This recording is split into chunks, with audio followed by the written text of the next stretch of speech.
Hi, my name is Monty. Welcome to part 3 of our Mother's Day project. We are going to finish today, is what my hope is, and so we're going to be putting the grid together, the frame, and also attaching the letters. So we've got a lot planned, but so let's go ahead and get started. Last week we cut the grid pieces here, and we cut those on the table saw using just kind of a half lap joint. And today what we're going to do is I've got a couple of samples right here that we're going to put together and show you how to get those together.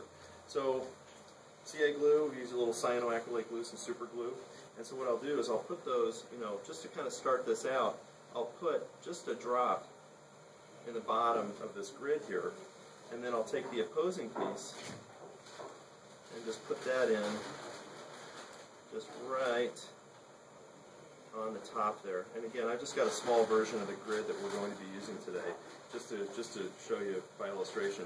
And because the 20-second, cure time for super glue is not quite fast enough, we're going to use our accelerator here.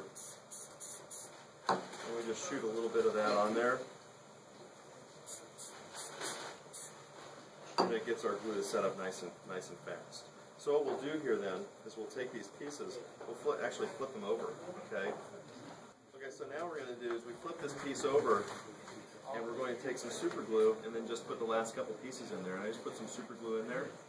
And we'll just put those pieces in there.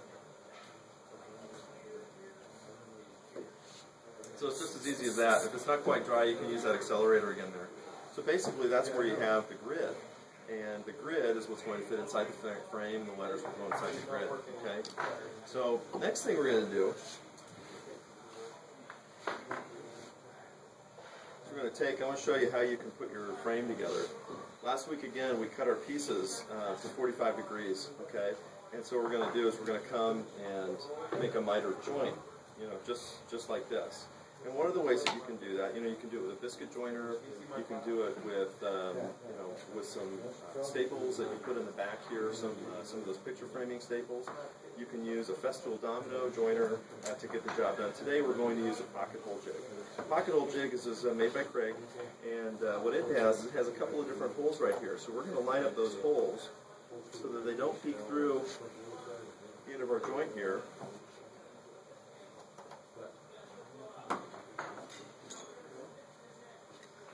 We got a drill bit ready to go.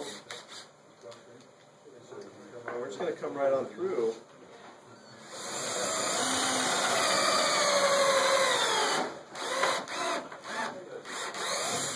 Okay.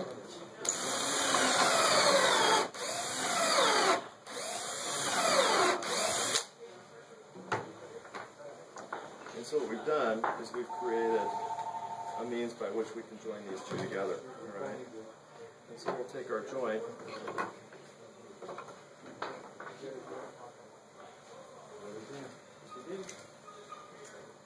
put our pieces together, switch over to our driver,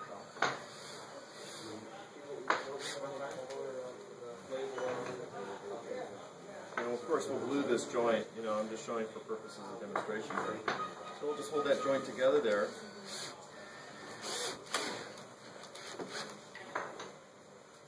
Screw that in to the frame. You want to use a couple of these because just one will make the joint, twist, one way or the other. And what we have here is we have a nice joint there. These little pocket hole screws are on the back. All right. So that's how we join the frame together. And you just do that to all four corners. What I did ahead of time is I went on ahead and took the pieces that we did last week, and we made our frame here. Okay. And so what I want to do now is I want to install the back. So we routed a rabbet in the back of our frame here so that our backer piece can fit right into the back of the frame. And when you push it up front, then you see that you've got a nice little background there of contrasting color. We're using walnut on the frame and then alder.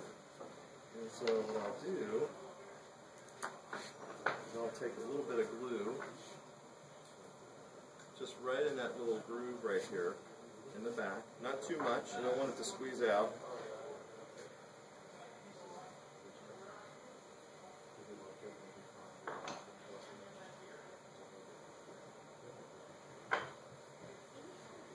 make sure that my face that I want to see is facing out. Set that right into place. So what I've got is my back piece here, and it fits right in there. We've glued it down so that when we get done nailing this with a pin nailer, it'll fit perfectly. So we'll get our pin nailer out here. This is a 23 gauge pin nailer. I've got 1/2-inch pins in here, and that'll just kind of clamp it in place as we finish up the project here. There we go.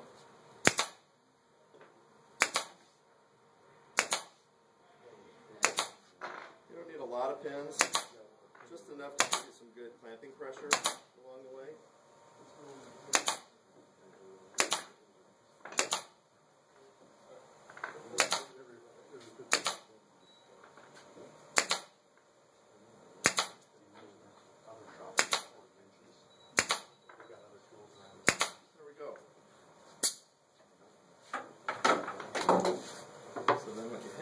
You have your up and down with your grain right here. Here's our picture frame right there.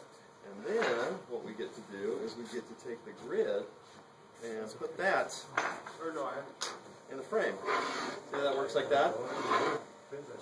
Now what I want to do is I don't really want to nail this grid in because I don't want to see all the glue, kind of going around the, around the grid right here. So all I really end up doing is I'll take that same pin nailer that I had. I got my 1/2-inch pins, and I'll just take it. These pins are so small that you can just kind of punch that right in there every now and then.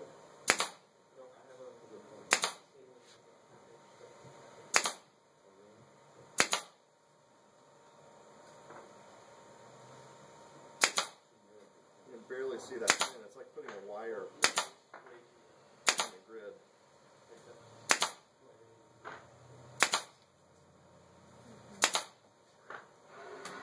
Like that. Alright, now we're ready for our letters. It's just like getting exciting. It's like coming close to the end here.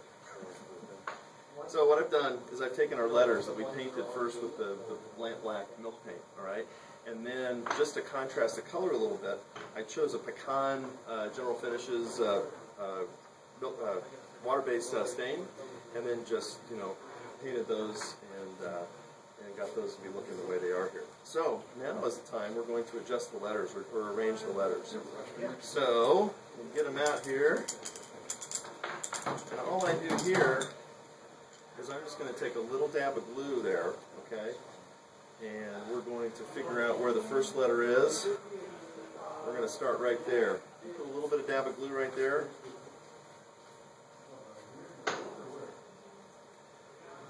Just put that right in.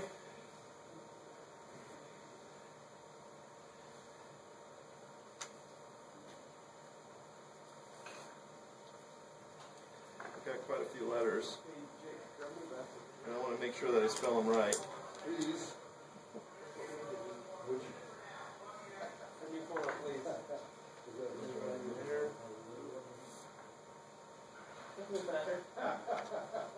Oh, definitely the blue. You gotta have a blue.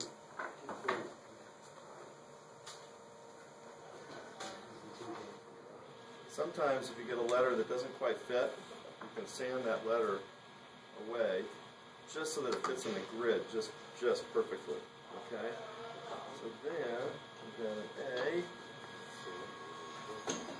there.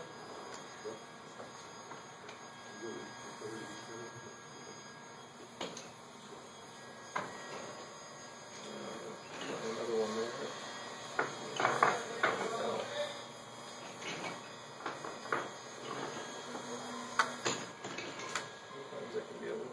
Finicky there to get in there. You don't always want to force them, but sometimes they're just a nice light fit.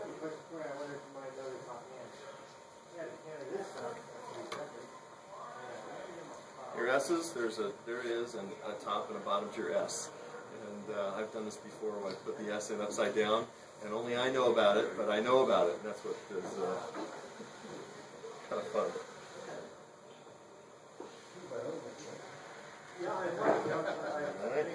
Alright, here.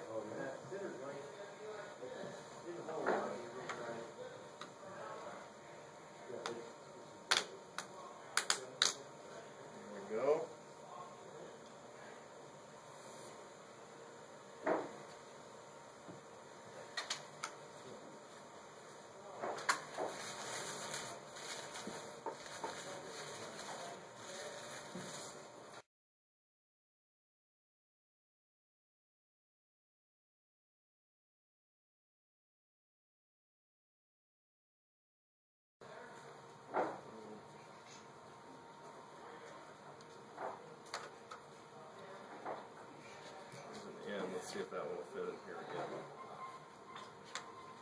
Perfect. Great.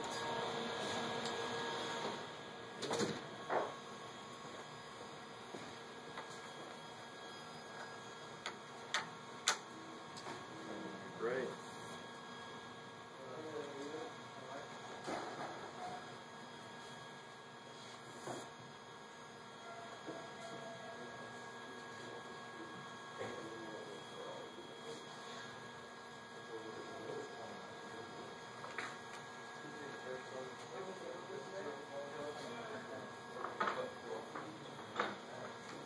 There we go.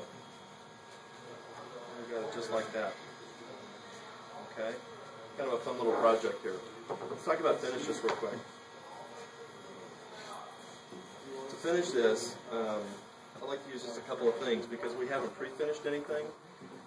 You can use a Watco stain to change the color of the wood if you want to. You won't want to do that before you put the thing together, okay? Put the project together. In this case, what we're going to use is a couple of things. I'll recommend a couple of things to you. One is just some shellac. This is the bullseye shellac. There's nothing, I don't think, that gives the wood a little bit warmer tone and can dry quickly and get done very, very, very, very fast and give you some nice results. But some spray shellac just gives a little bit more of an amber color to it, brings out some of the depth in the wood. So whenever possible, I'll either put on some, brush some shellac on. In this case, we're going to spray because we've got these little nooks and crannies and these crevices that we're looking at. So shake that little guy up there, and then we'll go ahead and spray that on. You can kind of see how the color is changing a little bit. Very nice.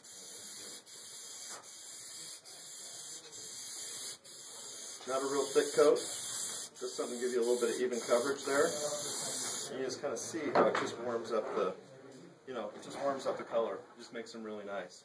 What I'll do too is since we're kind of coming at it from one angle, I'll actually walk around the other side of the project and spray it from another angle. Let that dry. Just buff it down with like a red 3M pad or Scotch-Brite pad, and then I'll come back with some of this material here, which is just a lacquer spray, semi-gloss lacquer spray, and then you're all done. All you have to do is put a hook on the back, hang it on the wall, and present it to Mom on Mother's Day. So, anyways, thank you for your time and attention. I appreciate your interest, and we'll see you next time. Thanks.